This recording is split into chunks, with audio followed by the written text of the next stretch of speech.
Hello दोस्तों, metals and non metals के third part में आपका स्वागत है। आज हम समझने वाले हैं कि अकरेंस ऑफ मेटल्स कैसे होता है, मेटल्स को किस तरीके से अर्थ से एक्सट्रैक्ट किया जाता है। तो मेरा नाम है आयुष अग्रवाल। बढ़ते हैं हम वीडियो की तरफ।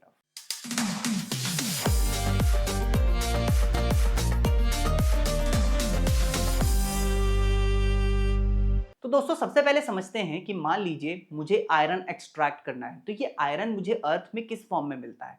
क्या एक्चुअली आयरन के कोई पार्टिकल्स मिलते हैं, कि आयरन के छोटे छोटे चिप्स मिलते हैं, कि आयरन मिलता किस फॉर्म में है। तो दोस्तों ये जो आयरन है ये हमें ओर के फॉर्म में मिलता है। ओर बेसिकली कुछ नहीं है, एक स्पेशल तरीके का कहीं पे रॉक होगा या वहाँ की जो सॉइल होगी उसमें आयरन के कंपाउंड्स की मात्रा बहुत ज़्यादा होगी। वहां से हमको उस पर्टिकुलर मेटल को एक्सट्रैक्ट करना पड़ता है, निकालना पड़ता है। तो उसके बारे में हम आज के वीडियो में पूरी तरीके से पढ़ेंगे। तो देखते हैं सबसे पहले कि एक मेटल कैसे अकर होता है। अब अगर हम मेटल के अकरेंस की बात करेंगे तो यहां पर देखिए दोस्तों, यहां पे तीन चार किस्म के रॉक्स आपको दिखाई दे रहे हैं। ठीक है, यहां पर जो फर्स्ट वाला रॉक है ये थोड़ा रेडिश टाइप का दिखाई दे रहा है। यहां पर देखिए फिर एक रॉक है, फिर ये वाला रॉक ग्रीनिश दिखाई दे रहा है। ये रॉक पे कुछ येलो गोल्डन टाइप के पार्ट्स दिखाई दे रहे हैं। तो ये जो अलग अलग रॉक्स हैं ये अलग अलग कंपाउंड्स से बने हुए होंगे। हर एक रॉक में एक स्पेशल कोई एक कंपाउंड होगा जिसकी मात्रा काफी ज्यादा होगी। अब डिपेंडिंग अपॉन कि कहाँ पे का रॉक कैसा है और उसमें कौन सा कंपाउंड ज़्यादा है, हम क्या कर सकते हैं कि हम वहाँ के उस ओर को एक्सट्रैक्ट करेंगे। तो अगर हम मेटल की सोर्स की बात करें तो जो अर्थ क्रस्ट है या फिर जो सी वाटर है, इन सारे सब्सटेंसेस से हम क्या करेंगे, उस पर्टिकुलर मेटल को निकालेंगे। अगर हम मिनरल्स की बात करें तो मिनरल्स क्या हैं, मिनरल्स कंपाउंड्स हैं और ओर्स जो हैं they are rich in specific metals. तो अब मैं इन दोनों के बीच के डिफरेंस को समझाता हूं आपको। जैसे मान लीजिए एक पर्टिकुलर जगह की मिट्टी है जिसमें कॉपर सल्फेट और आयरन सल्फेट पाया जाता है। ठीक, तो हम एक्सट्रैक्ट तो वहां से कॉपर भी कर सकते हैं और एक्सट्रैक्ट तो वहां से हम आयरन भी कर सकते हैं। तो वो कॉपर सल्फेट वाला जो ओर था और आयरन सल्फेट वाला जो सॉरी वो जो कॉपर सल्फेट और आयरन सल्फेट वाला जो सब्सटेंस था वो मेरा मिनरल हो गया।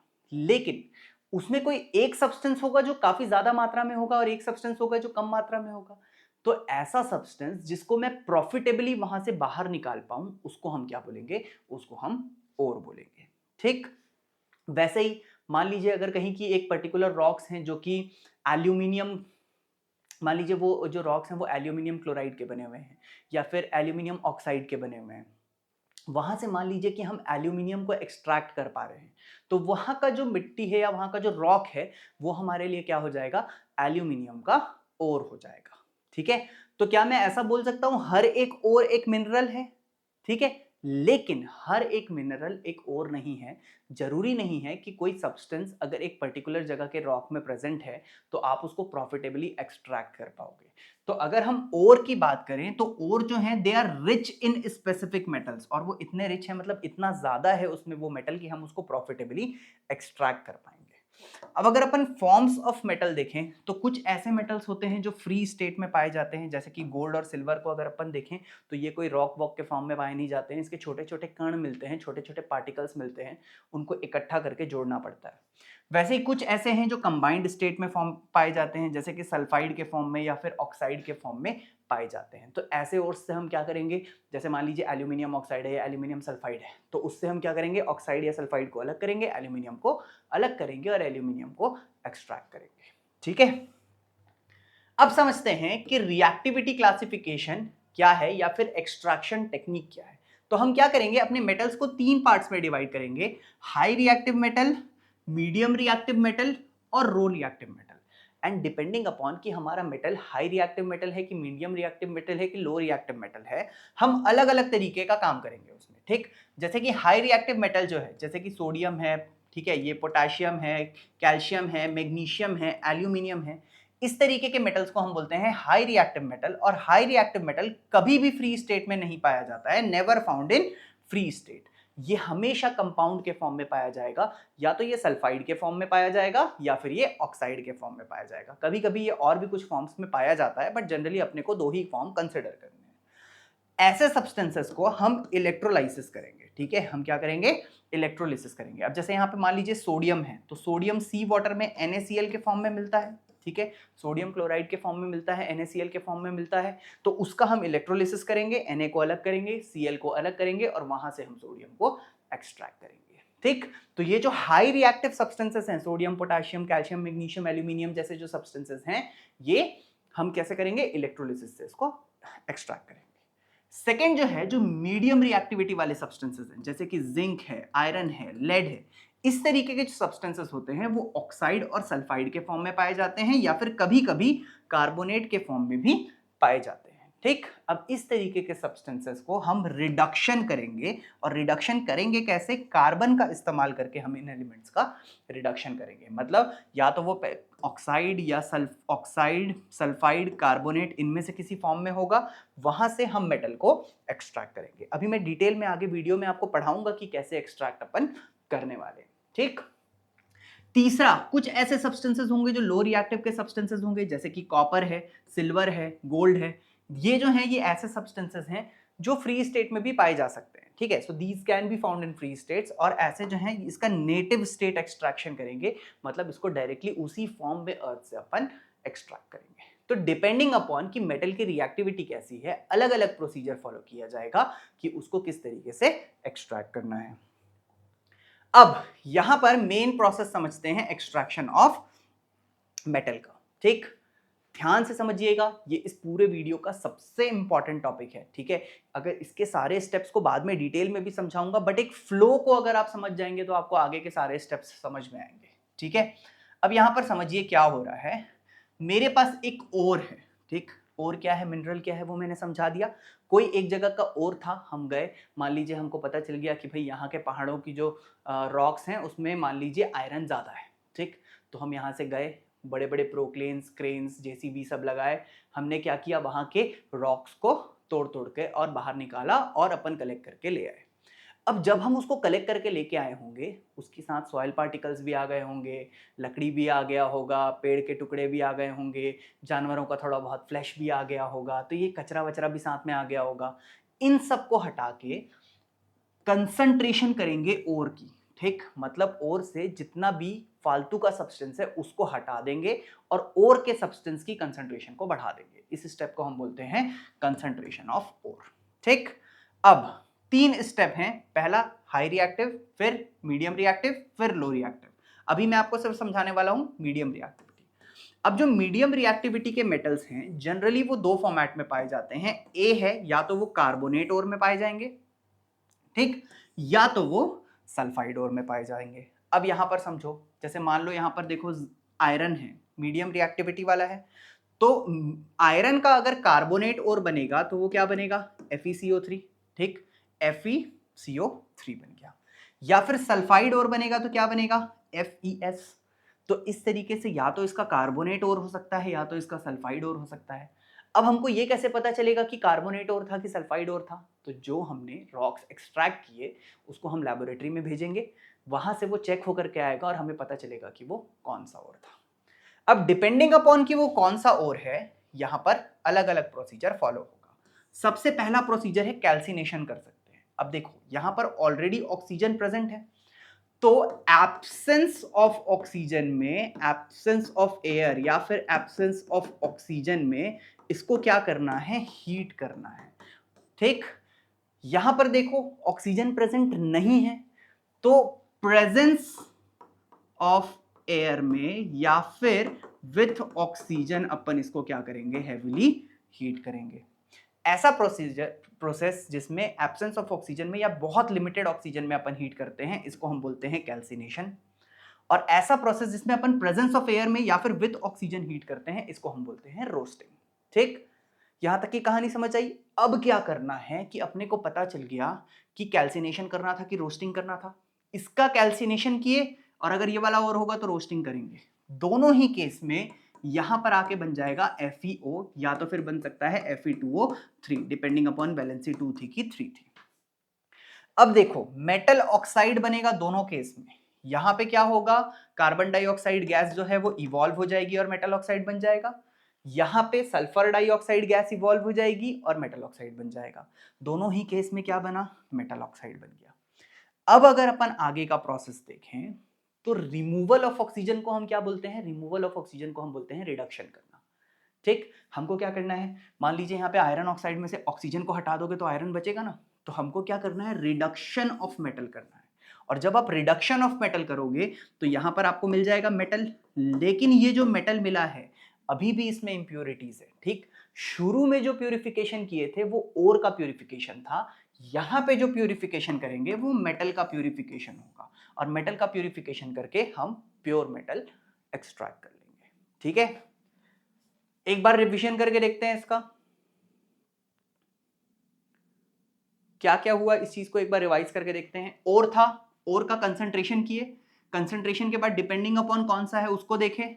अगर हाई रिएक्टिविटी वाला होगा तो इलेक्ट्रोलिसिस करेंगे, जैसे कि मोल्टन ओर का मैंने बताया, अगर NaCl होगा तो अपन उसका इलेक्ट्रोलिसिस कर सकते हैं, Na अलग हो जाएगा, Cl2 अलग हो जाएगा, और फिर जो मेटल मिलेगा उसका प्यूरिफिकेशन करेंगे तो प्योर मेटल मिल जाएगा।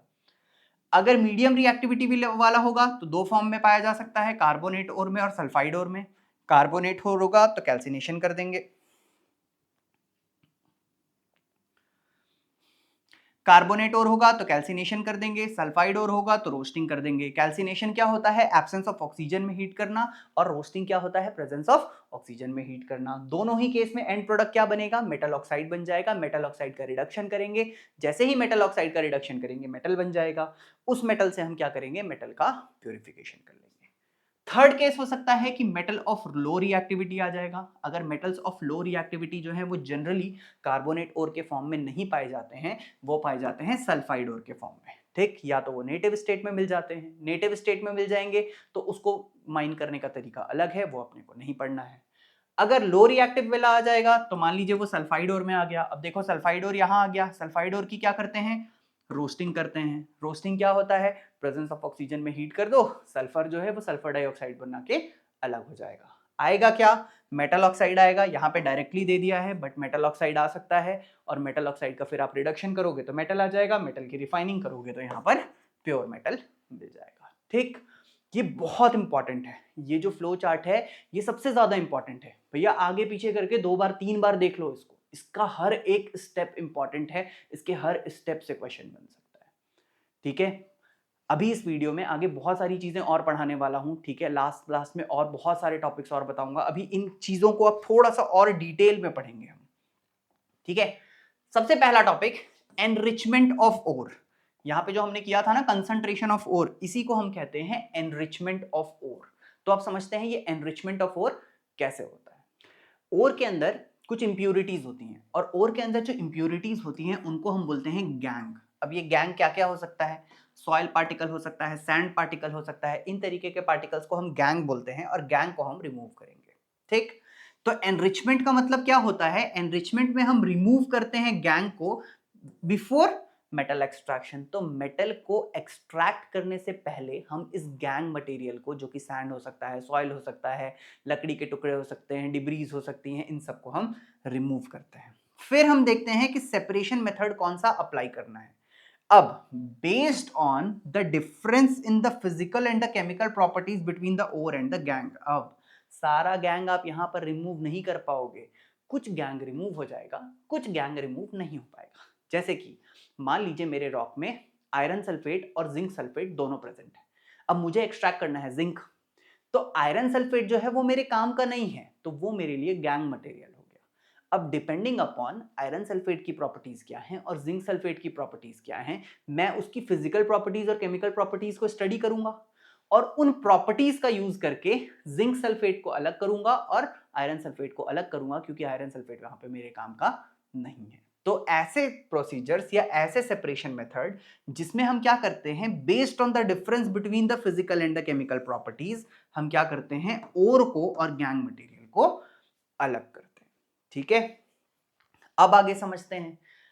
पहला 3 तरीके का था। सबसे पहले देखते हैं कि extracting metals low in the activity series. ऐसे मेटल्स जो एक्टिविटी सीरीज में लो हैं, मतलब कम रिएक्टिव हैं, जैसे गोल्ड है, सिल्वर है, Hg है। ठीक, गोल्ड है, गोल्ड तो इनर्ट मेटल है, वो तो कंपाउंड बनाएगा ही नहीं, लेकिन जो नीचे नीचे की रिएक्टिविटी सीरीज में जितने भी सब्सटेंसेस आते हैं उनको अपन लो इन एक्टिविटी सीरीज बोलेंगे। ठीक, ऐसे मेटल्स जो कि लो इन एक्टिविटी सीरीज हैं वो बहुत ज्यादा रिएक्टिव नहीं होते हैं, दे आर वेरी अनरिएक्टिव, ठीक, काफी अनरिएक्टिव होते हैं, वो जल्दी से रिएक्ट नहीं होते हैं।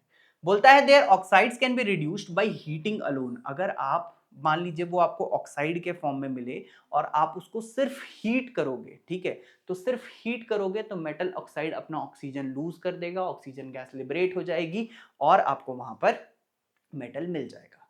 तो जो लो इन रिएक्टिविटी सीरीज वाले मेटल होते हैं उनको आप सिर्फ हीट करके भी मेटल एक्सट्रैक्ट कर सकते हो, ठीक है। अब एक एग्जांपल समझते हैं। अब देखो यहां पर आप बोलोगे कि their oxides can be reduced by heating alone बोल रहे हो आप, और यहां पर लेके आए तो आप सल्फाइड ले आए। तो भाई अलग अलग ओर है, अलग अलग ओर अलग अलग फॉर्मेट में पाया जाता है। एक पर्टिकुलर ओर की बात करते हैं, सिनेबार नाम का एक ओर है जो कि मरकरी का ओर है, ठीक है, उसका नाम है सिनेबार, ओर का नाम है, ठीक है, ये सिनेबार का स्टोन है। सिनेबार का जो ओर है वो मरकरी का स्टोन है, उसमें से हम मरकरी एक्सट्रैक्ट करने वाले हैं। मरकरी का सिंबल क्या होता है? मरकरी का सिंबल Hg होता है और वो HgS के फॉर्म में पाया जाता है जिसको हम सिनेबार बोलते हैं, ठीक। अब करेंगे क्या? स्टेप 1 देखो, heating in air converts HgS to mercury oxide. सबसे पहले क्या करेंगे, HgS को एयर के साथ ऑक्सीजन के साथ अपन हीट करेंगे। अब जैसे ही हम सिनेबार को एयर के साथ हीट करेंगे, ये दोनों मिल करके क्या बना लेगा? सल्फर डाइऑक्साइड, ठीक। और देखो मेटल ऑक्साइड बन गया, ठीक है। वापस आओ, ये देखो सल्फाइड ओर के फॉर्म में पाया गया था, इसकी रोस्टिंग किए थे, ठीक, तो ये वाला कर दिए रोस्टिंग, एयर के प्रेजेंस में हीट कर दिए, सल्फर डाइऑक्साइड बना के अलग हो गया, यही प्रोसेस रोस्टिंग था, ठीक।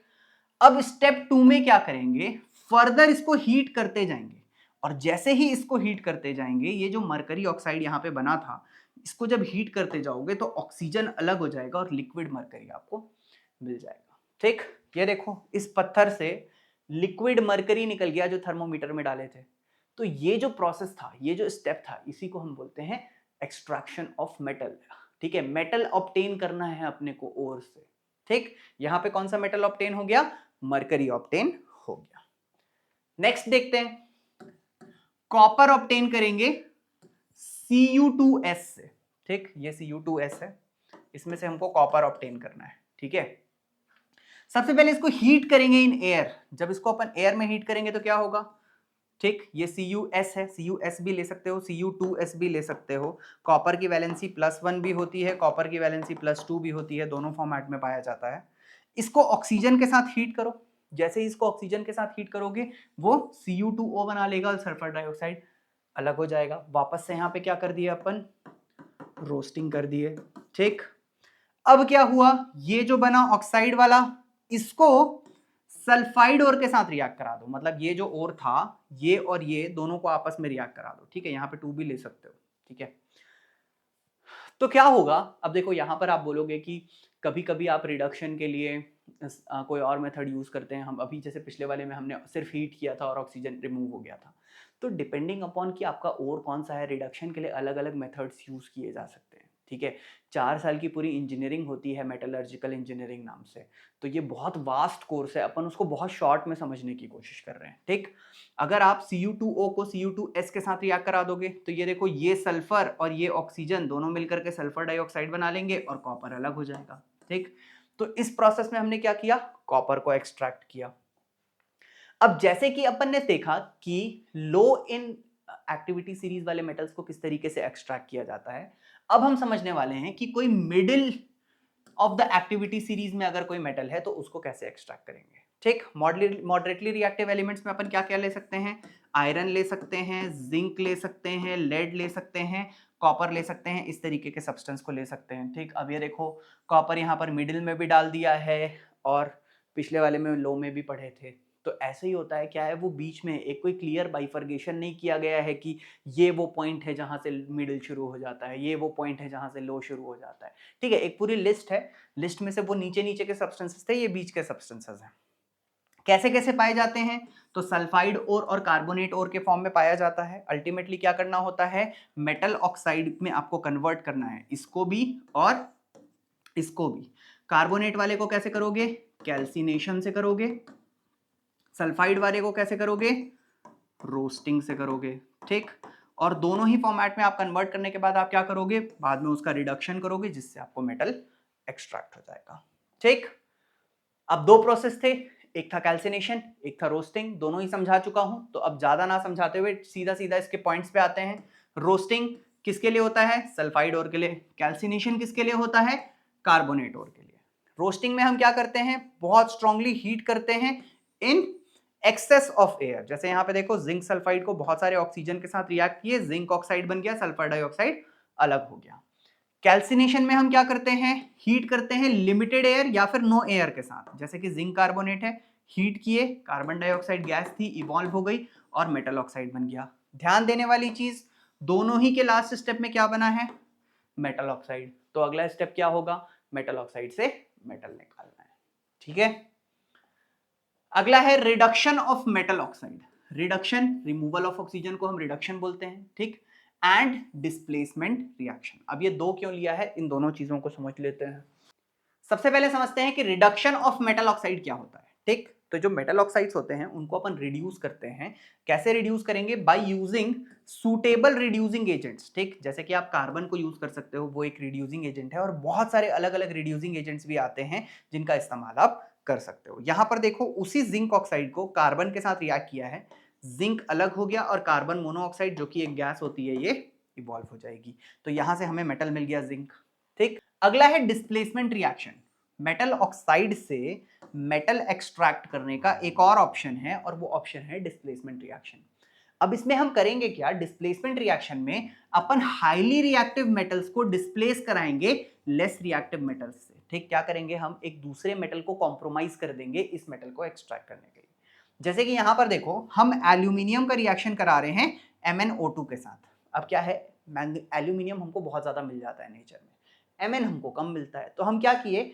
एल्यूमिनियम को कॉम्प्रोमाइज किए Mn को एक्सट्रैक्ट करने के लिए। जब इसका इसके साथ रिएक्शन कराओगे ना, Mn अलग हो जाएगा और एल्यूमिनियम जो है वो ऑक्सीजन के साथ मिलकर के यहाँ आ जाएगा, ठीक है। तो यहाँ पर देखो, अल्टीमेटली हुआ reduction he, removal of oxygen हो गया, लेकिन इसके में एडिशन ऑफ ऑक्सीजन हो गया, ठीक। तो ये हुआ क्या? ये इसको डिस्प्लेस कर दिया, इसलिए इसका नाम है डिस्प्लेसमेंट रिएक्शन। तो हमने एक मेटल को कॉम्प्रोमाइज करके दूसरे मेटल को एक्सट्रैक्ट कर लिया, ठीक है। इसी चीज को समझते हुए एक रिएक्शन समझते हैं जिसको बोलते हैं थर्माइट रिएक्शन, ठीक। थर्माइट रिएक्शन में क्या होता है? जो आयरन 3 ऑक्साइड है, पहले तो समझो आयरन 3 ऑक्साइड क्या है। आयरन की वैलेंसी 2 और 3 दोनों होती है, तो मान लो आयरन की वैलेंसी यहाँ पे +3 ले लिए और ऑक्सीजन की -2 ले लिए, क्रिस क्रॉस करोगे तो बन जाएगा Fe2O3। इसको बोलते हैं आयरन 3 ऑक्साइड। आयरन 3 ऑक्साइड का रिएक्शन कर लिए एल्यूमिनियम के साथ, ठीक। तो ये देखो, ये हो गया आयरन 3 ऑक्साइड, ये हो गया एल्यूमिनियम। अब जब इन दोनों को आप रिएक्ट कराओगे तो एल्यूमिनियम ऑक्साइड बनेगा, आयरन बनेगा और बहुत ज्यादा हीट लिबरेट होगी। और ये हीट इतनी ज्यादा होगी कि ये जो आयरन यहाँ पर रिलीज हुआ है ना, ये मोल्टन फॉर्म में चले जाएगा, ठीक। और ये मोल्टन फॉर्म में चले जाएगा तो ऐसे पटरियों के साइड में इसको लगा करके और पटरियों की वेल्डिंग करने के ये काम आता है, ठीक है। तो बोलता है यहाँ पे, ये मोल्टन आयरन प्रोड्यूस करता है, जिसके कारण हम रेलवे ट्रैक को ज्वाइन कर सकते हैं और मशीन की रिपेयरिंग भी कर सकते हैं। इस रिएक्शन को हम क्या बोलते हैं? थर्माइट रिएक्शन बोलते हैं। अब समझते हैं, सबसे पहले हमने क्या समझा कि लो एक्टिविटी सीरीज वाले मेटल होंगे तो कैसे एक्सट्रैक्ट करेंगे। फिर हमने समझा कि मिडिल एक्टिविटी सीरीज वाले मेटल्स होंगे तो हम उसको कैसे एक्सट्रैक्ट कर सकते हैं। अब हमें समझना है कि कोई metal high in activity series होगा तो हम उसको किस तरीके से एक्सट्रैक्ट कर सकते हैं, ठीक। तो अगर top of the activity series वाले मेटल होंगे, हाई रिएक्टिव मेटल्स होंगे, जैसे कि क्या क्या हो सकता है? Na हो सकता है, ठीक, Mg हो सकता है, कैल्शियम हो सकता है, एल्यूमिनियम हो सकता है। इनको आप कार्बन से रिड्यूस नहीं कर पाओगे, ठीक है। Reducing agent as a carbon use करके करोगे तो काम नहीं बनेगा, ठीक। क्यों नहीं बनेगा? क्योंकि ये जो मेटल्स हैं, इनकी एफिनिटी मतलब लव, अटैचमेंट, ठीक है, ये ऑक्सीजन के साथ अटैच होना ज्यादा पसंद करते हैं, ज्यादा स्ट्रॉन्ग बॉन्ड बनाते हैं एज कंपेयर टू कार्बन के साथ। अब क्योंकि ये ऑक्सीजन के साथ ज्यादा स्ट्रॉन्ग बॉन्ड बनाते हैं, तो आप ऑक्सीजन को हटा करके कार्बन के साथ इनका बॉन्ड इजीली नहीं बना पाओगे, इसीलिए ये कार्बन के साथ रिड्यूस नहीं होंगे। अब क्योंकि ये कार्बन के साथ रिड्यूस नहीं होंगे, तो अब इनको एक्सट्रैक्ट करने का प्रोसीजर अलग हो जाएगा। तो इनको कैसे एक्सट्रैक्ट कर सकते हैं, ठीक। तो इनको एक्सट्रैक्ट करने के लिए हम क्या करेंगे कि हम इलेक्ट्रोलाइटिक रिडक्शन का वो करेंगे, ठीक, यूज करेंगे। मेटल्स को कैसे ऑब्टेन करेंगे? By electrolysis of their molten chlorides या फिर ऑक्साइड्स, मोल्टन क्लोराइड्स या फिर मोल्टन ऑक्साइड्स के फॉर्म में हम इसको लेंगे और हम इनका इलेक्ट्रोलिसिस करेंगे जिससे हम इनको एक्सट्रैक्ट कर सकते हैं। ठीक, यहां पर देखो, मान लो मेरे पास NaCl है, ठीक, सी वाटर में मिलता है, कॉमन सॉल्ट है, ठीक, इसको अपन क्या करेंगे, एक्सट्रैक्ट करेंगे। जब अपन इससे इलेक्ट्रिसिटी करंट इससे लगातार पास करेंगे, दो इलेक्ट्रोड्स बनाएंगे, ठीक है, इस तरीके से दो इलेक्ट्रोड्स बनाएंगे, और जब दो इलेक्ट्रोड्स से इसको लगातार पास करेंगे, ठीक है, ये डायग्राम उसका नहीं है, ठीक है, बस दो जो इलेक्ट्रोड्स है उसको समझ लीजिए, एक इलेक्ट्रोड को कैथोड बोलते हैं, एक इलेक्ट्रोड को एनोड बोलते हैं। इसके अंदर लिक्विड भर देंगे और इससे करंट पास करेंगे।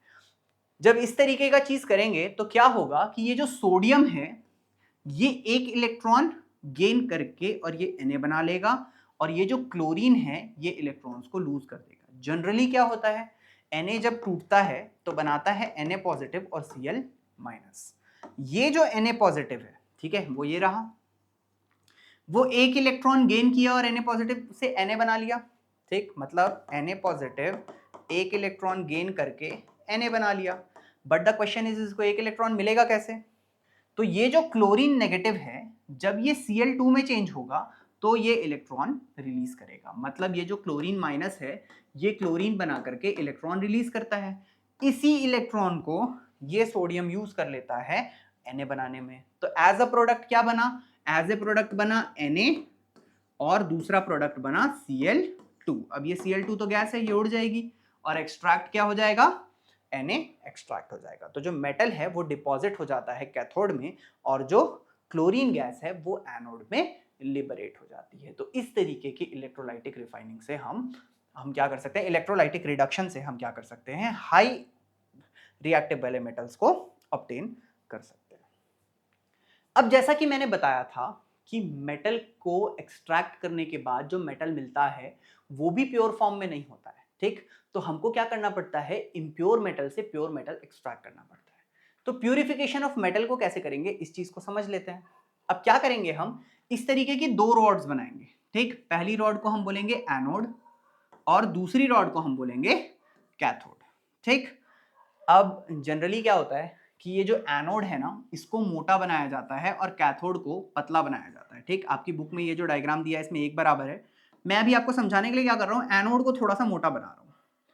ये जो एनोड है हम इसको इम्प्योर बनाते हैं और ये जो कैथोड है इसको हम प्योर मेटल का बनाते हैं, ठीक। यहां पे मैंने क्या किया है, दोनों ही रॉड कॉपर की ली है। ये है इम्प्योर कॉपर की रॉड और ये है प्योर कॉपर की रॉड, ठीक।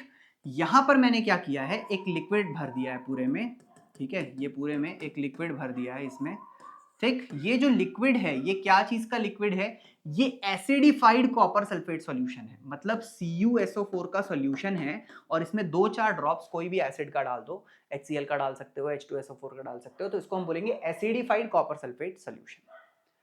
अब जब हम इससे करंट पास करेंगे तो करंट पास करने के कारण इलेक्ट्रोलाइटिक रिडक्शन हो जाएगा और यहां से कॉपर आयंस डिसॉल्व होते जाएंगे। ये जो कॉपर की इम्प्योर रॉड है ना इसमें से कॉपर निकल के और कॉपर सल्फेट के सॉल्यूशन में घुलते जाएगा। जब ऐसा होगा तो गंदगी नीचे इकट्ठा होते जाएगी, ठीक, और क्योंकि ये गंदगी एनोड के नीचे इकट्ठा हो रही है इसलिए इसका नाम क्या रखेंगे, एनोड मड। तो एनोड मड क्या बता रहा है, इंप्यूरिटीज को बता रहा है।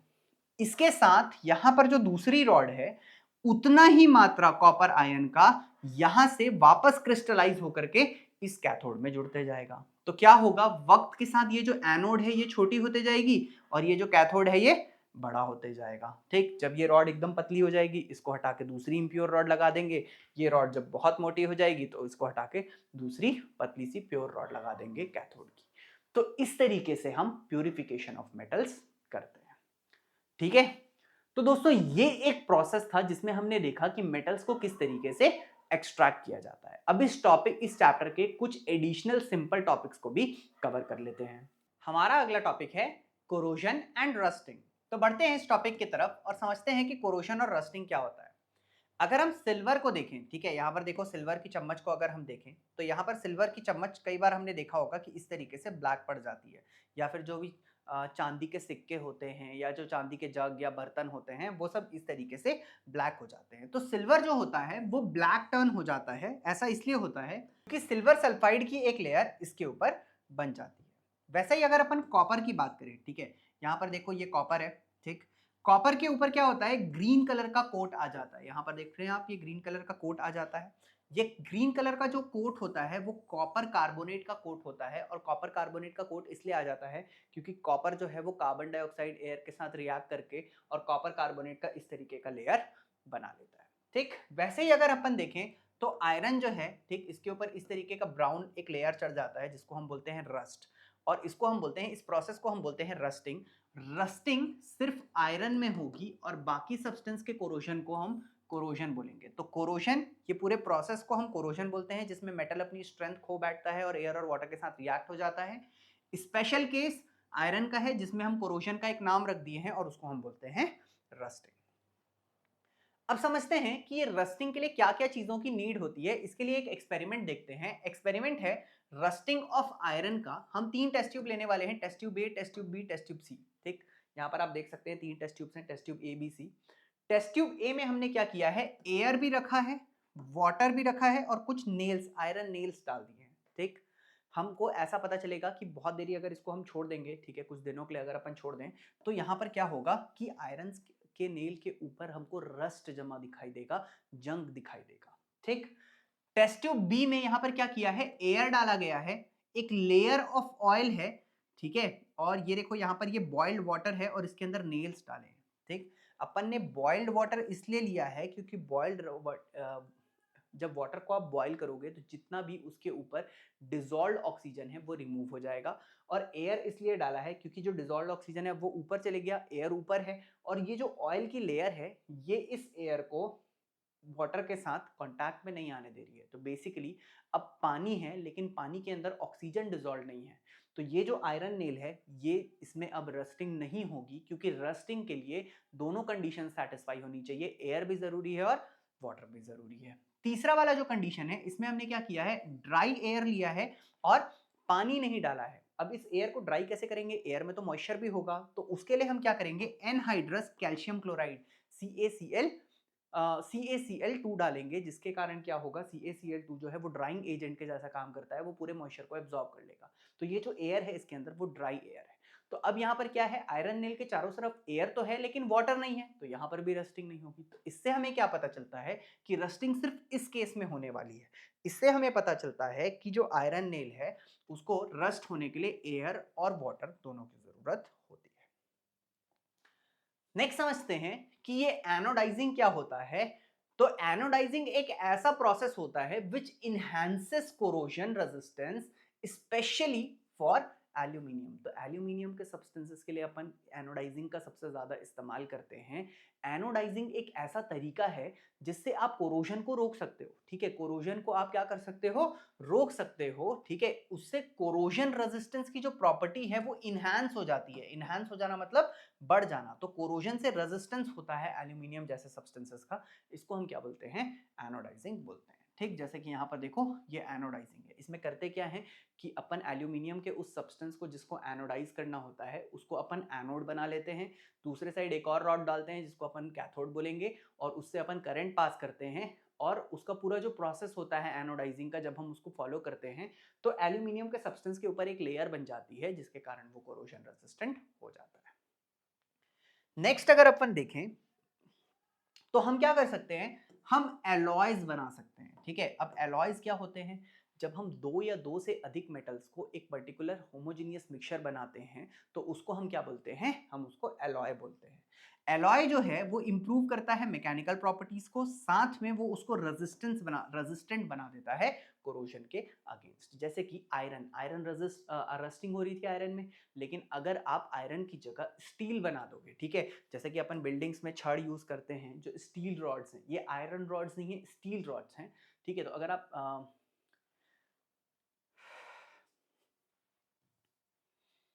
जैसे कि अपन क्या कर सकते हैं कि अपन एलॉय के फॉर्म में अपन बार्स को चेंज कर सकते हैं। अगर आप आयरन बार्स की जगह स्टील बार्स का यूज करेंगे तो स्टील बार्स में स्ट्रेंथ भी बहुत ज़्यादा होती है, और स्टील बार्स जो होते हैं वो कोरोजन रेजिस्टेंस होते हैं, इसके कारण उनकी स्ट्रेंथ बहुत ज़्यादा बढ़ जाएगी, ठीक है।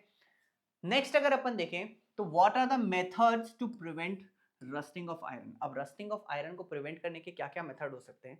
सबसे पहला मेथड जो हमें पढ़ना है वो है पेंटिंग। आप क्या करो, मेटल सरफेस के ऊपर पेंट कर दो।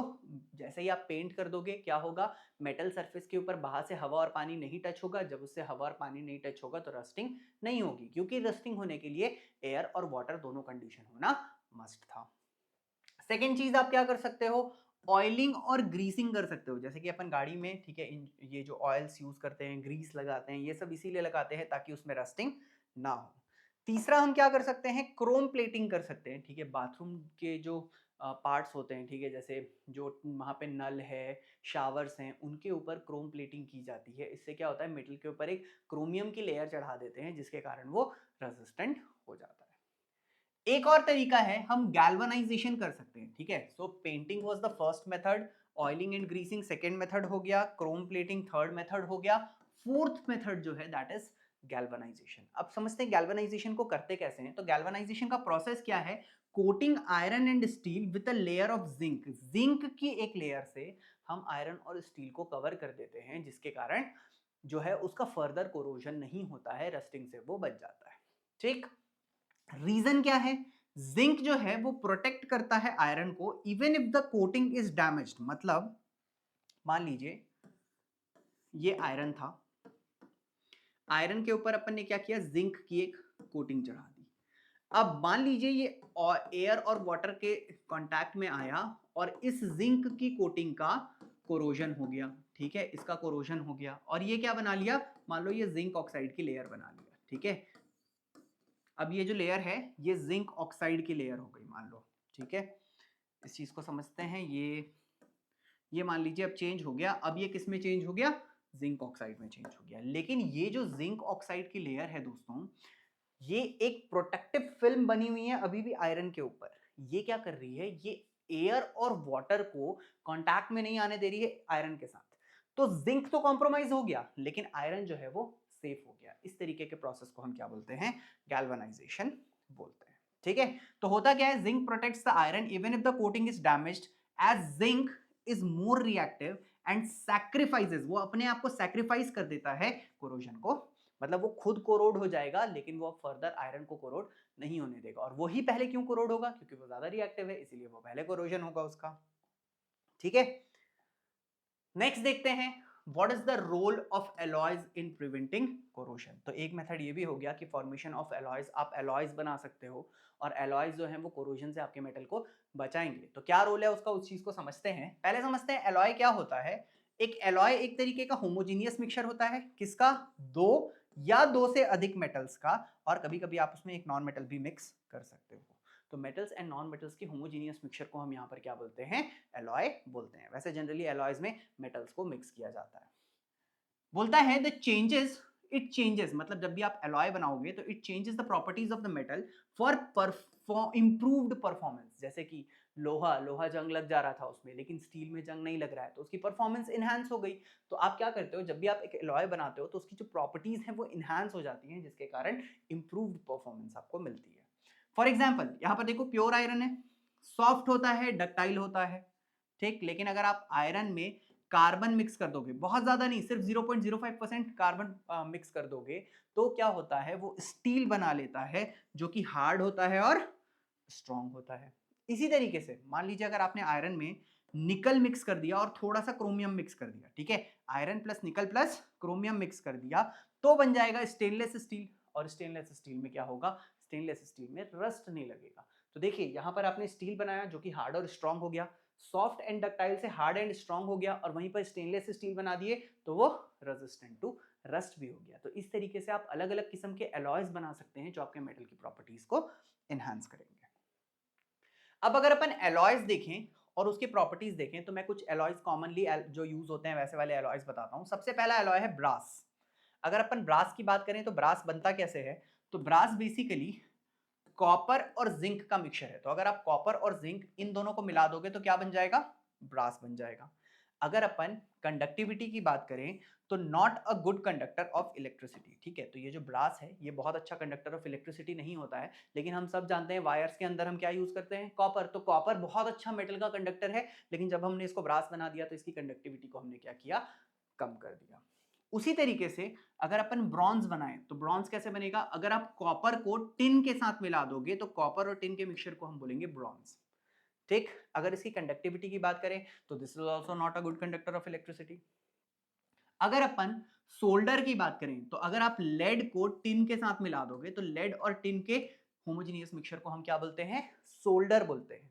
अब सोल्डर की जो मेल्टिंग पॉइंट होती है, ठीक है, मेल्टिंग पॉइंट अगर आप देखोगे तो वो काफी कम होती है और इसको यूज करते हैं इलेक्ट्रिकल वायर्स में, ठीक है, वेल्डिंग करने के लिए।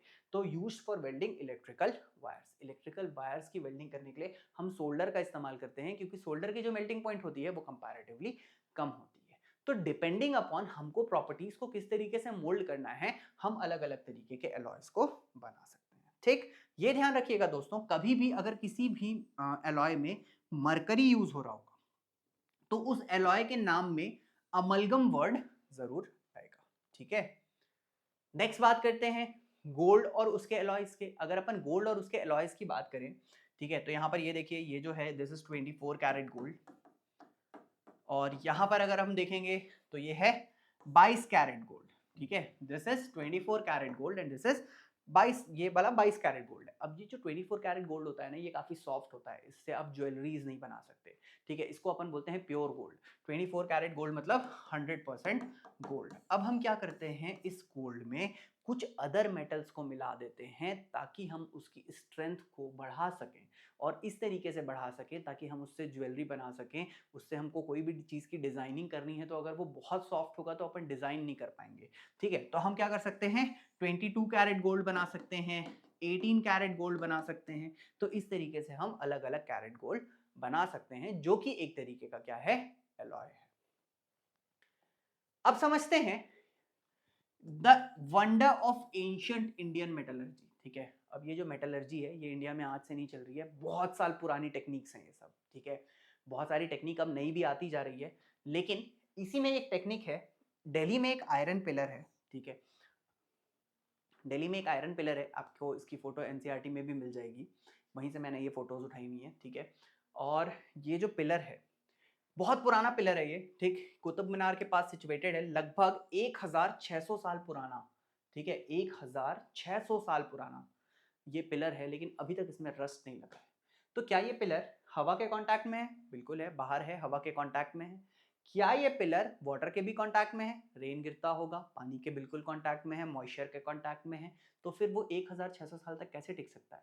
ठीक है, उसमें अभी तक रस्ट कैसे नहीं लगा? तो they developed a process that prevented iron from rusting. तो सोचो, आज से 1600 साल पहले भी ये टेक्निक रही होगी कि किस तरीके से पता नहीं उन्होंने इस मेटल को बनाया, इस आयरन पिलर को बनाया कि इसमें आज तक रस्ट नहीं लगता है। बहुत सारे साइंटिस्ट जो हैं वो अलग अलग आकर के रिसर्च कर चुके हैं इसके ऊपर। ये जो पिलर है इसकी हाइट लगभग 8 मीटर है और इसका वेट ऑलमोस्ट 6000 केजी है। ठीक है, और अलग अलग साइंटिस्ट आते हैं, इसका रिसर्च करते हैं, आज भी उस टेक्निक को फाइंड करने की कोशिश करते हैं कि ऐसा क्या किया गया है इसमें कि इसमें अभी तक रस्ट नहीं लगता है। तो ये बहुत अमेजिंग है, आप अगर कभी दिल्ली जाएं तो आप इसको भी जरूर देखिएगा।